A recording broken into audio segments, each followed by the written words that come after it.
first of all, just thank you to the organisers of this event and the Venezuelan embassy for giving them this venue. And thank you very much to Adam for that comprehensive introduction. And it just made me remember, I was watching a video on YouTube the other day, and it was an interview with John Pilger on, I think it was New Zealand television, around the time of Iraq, or in the build-up to the invasion of Iraq in 2003. And he was getting very frustrated and angry with the newsreader who was interviewing him. And he was saying, you haven't done your research, you haven't prepared for this interviewer. And to be honest, the person interviewing him was reasonably stupid. And her first question after a long pause, she said, what would you do about Saddam Hussein? What would you do? An open question. What would you do about Saddam Hussein? But he answered it, he spoke, he said, look, these sanctions have killed a lot of people. He spoke quite well for a number of minutes. And then at the end, she was just making some kind of idiotic comments, like quite rude comments. And he started getting angry again. He said, look, you're being like this because I've challenged you on your questions. And she was arguing back. And he said, no, you don't need to argue back, just do your research next time. And she said quite kind of arrogantly and smugly, she said, well, Mr. Pilger, what kind of preparation would you have cared for? And he looked back at her completely calmly, took a pause and said, read, just read.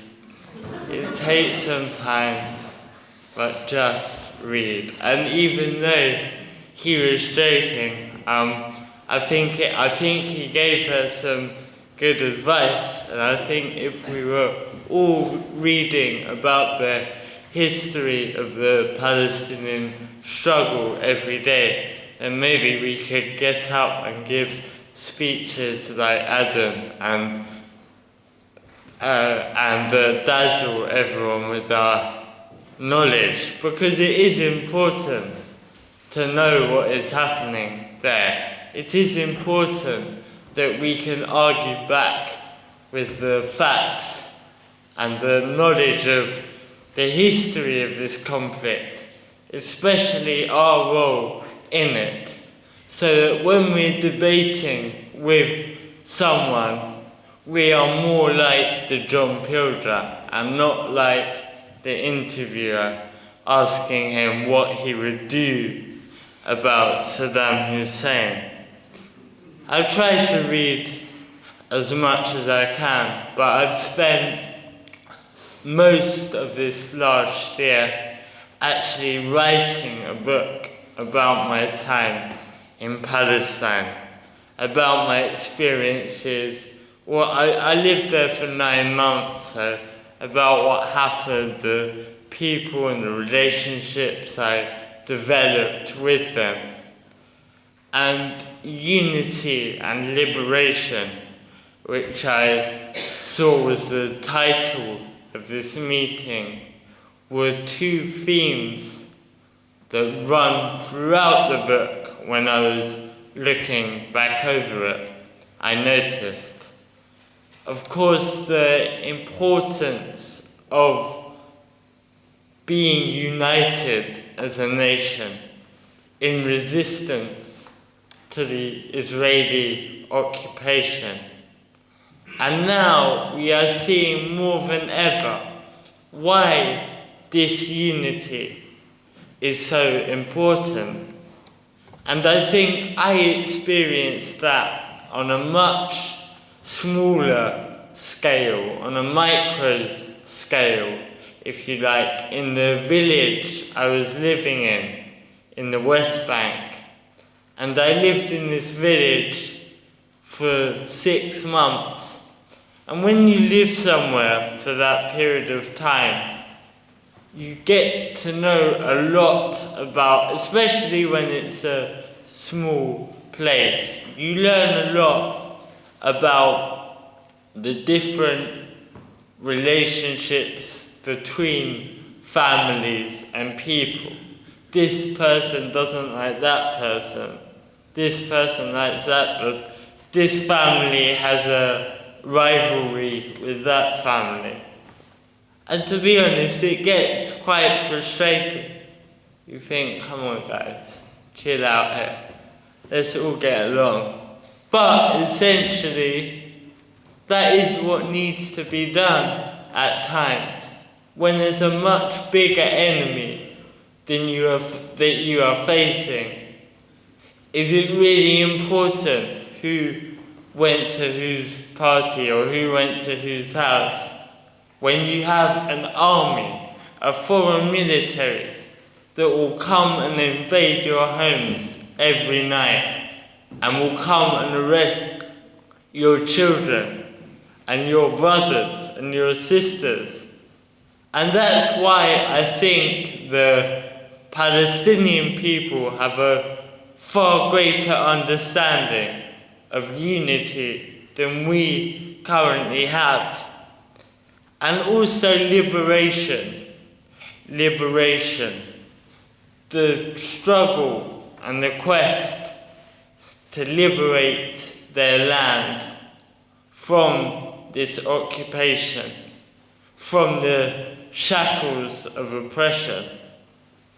But liberation, I've noticed, is one of those words that you can distort or utilize in a wide range of different ways that occasionally have little or no bearing on the actual meaning of that word. So the United States of America, in all their arrogance, and again, I have to use the word stupidity, because this is what it is. This is what this arrogance and narrow-mindedness brings. They will quite happily refer to what has happened in Iraq or what is now happening in Libya as liberation. We're liberating these people. Or even better, we're going to civilize these people.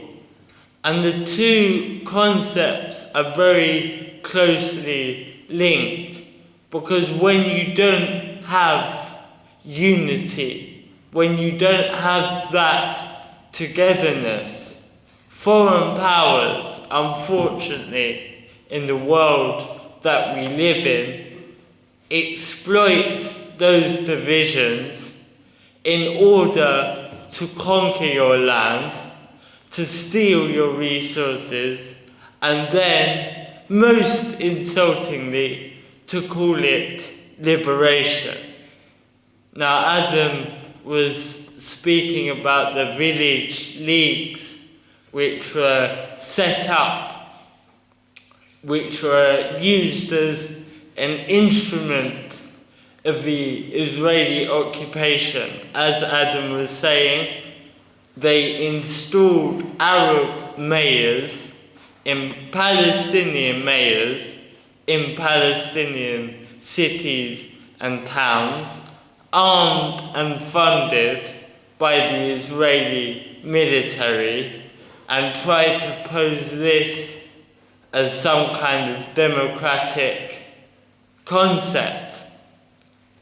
Now, I think we have the most modern and largest village league member in the form of Mahmoud Abbas and the Palestinian Authority, who seem to have more time to visit the United Nations, or as they were referred to when I was staying in Palestine, the United Nothing. He has more time to visit them in New York, or Washington, I don't even know where it is. But he has more time to visit them. I'm sure it was a lovely holiday for him. I'm sure he had fun in the United States of America, seeing the sights, meeting diplomats, relaxing. But while he was there, his own people were suffering, and his own people were dying, being killed, and being injured at demonstrations for the state that he was going to proclaim independence of. And I think during the most recent wave, these uprisings, whatever you want to call them, that have swept their way from North Africa to the Middle East, I think what we are seeing partly is an attempt by Western imperialist powers to impose their own village leagues in other countries. What can we describe this group of people in Libya as other than a village league, other than an entity installed by Europe and the United States to fulfill our interests? Who democratically elected these people? It's a very confusing concept when we put people into power and then try to shroud it under the cloak of democracy. Because we have to realize that in truth, all of these uprisings were inspired by two intifadas that took place in Palestine. The first intifada and the second intifada. But let's analyze this word, intifada, because it is often translated as uprising. But in reality, this word means shaking off, the shaking off. So what is it that the people are shaking off? Is it purely the face of the dictator that rules over them, that they don't want to see anymore? In Egypt, did millions of people march in the streets purely because they didn't want to see pictures of Hosni Mubarak anymore?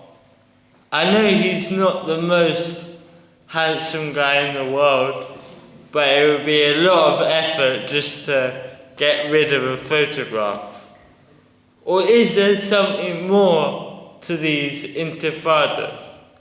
Are they trying to shake off not only their leaders, but us, our governments, who have armed, trained, and kept them in power since they got there? So we have to ask ourselves, when we are analysing the situations that are unfolding in Syria and Libya and Yemen and Bahrain, are we going to stand with the village leagues, the Mahmoud Abbasis and Salam Fayyads of these countries? Or are we going to stand with the peoples of these countries? It's very important that we make a clear distinction between the two. I think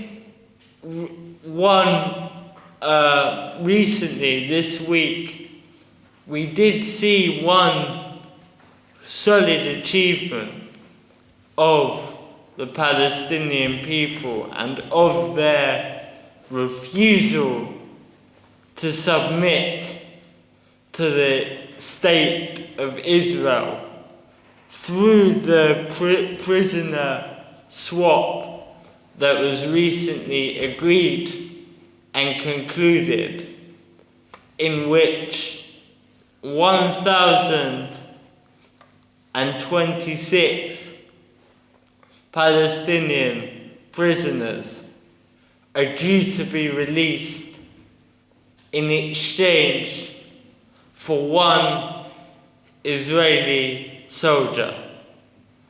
Now, this is portrayed here in the news here as the Gilead Shalit exchange.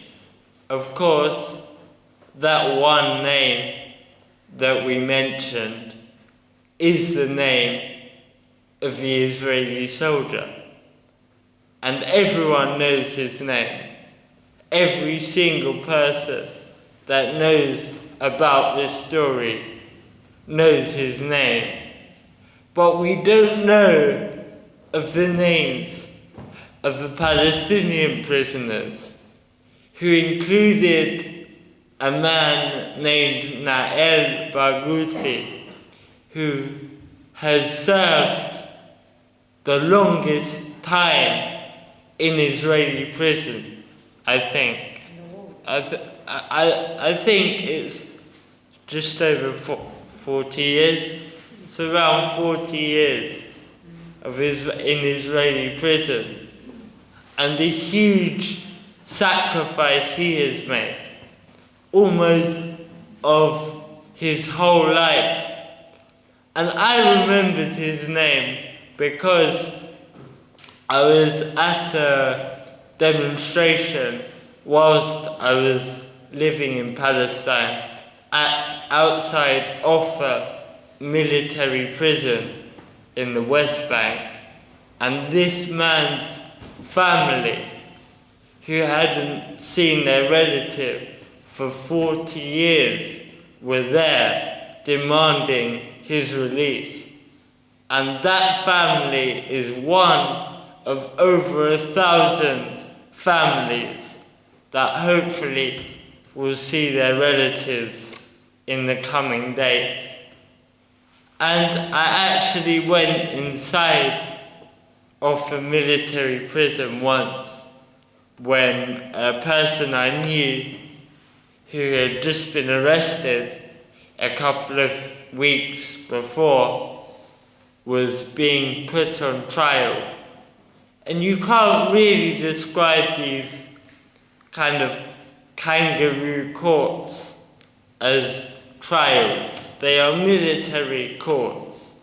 You have a situation where the proceedings are conducted in Hebrew, and then they are translated, sometimes they're translated into Arabic for the person on trial by a soldier, by an Israeli soldier sitting in the court.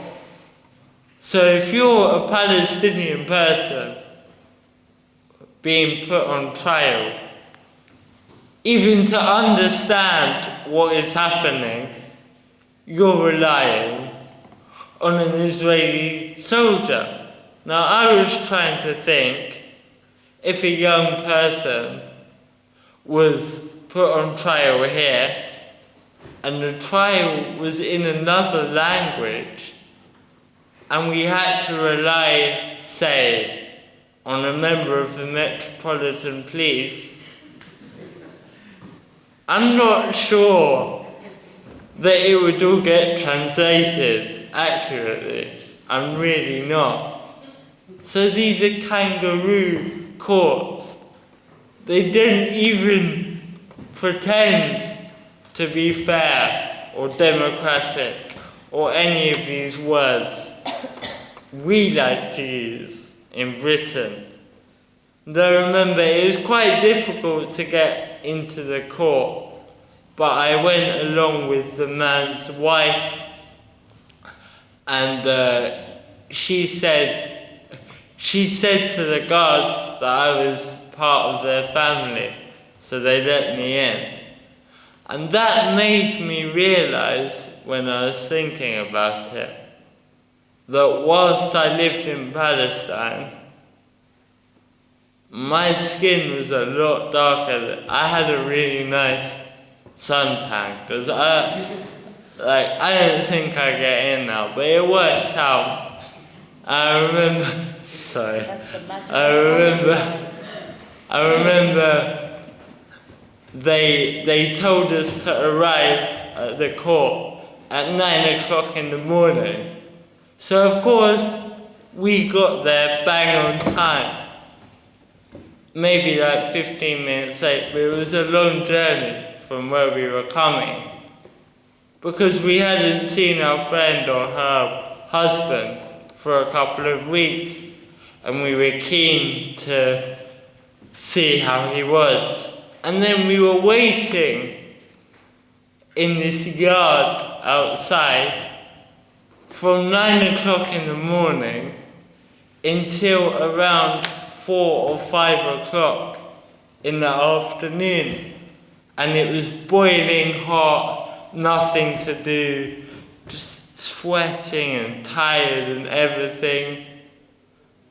And I thought to myself, I'm glad I'm going to see my friend, and it's very hard that he's in prison, but I've got other things to do. Why are you leaving me to wait around all day?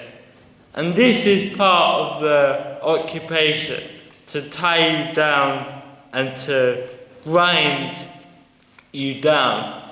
So I'm very happy that so many families will have the joy so soon of seeing their loved ones. And another thing they fail to mention when they refer to the Gilead Shalit exchange is that Gilead Shalit was a soldier with a weapon in an occupying army. What would make me feel sympathy for a man that has gone to someone else's country, joined the army, that the very point of the army in Israel is to go and kill people and to arrest children, and we are meant to feel sympathy for him and to feel animosity towards the Palestinians. And it brings you back to the Malcolm X quote that the media will tell you that your enemy is your friend and your friend is your enemy. Now I'm just going to wrap it up ASAP, because I know we've all got more important things to do. But anyway, I always try and say, at least for a minute or two while I'm talking, what we can do, try and discuss what we can do. Because clearly Palestine is a tragedy that we are responsible for. So we need to do everything we can. But we don't have, thank God, really thank God, we don't have an Israeli government in London. What we do have is a British government that we should be fighting against.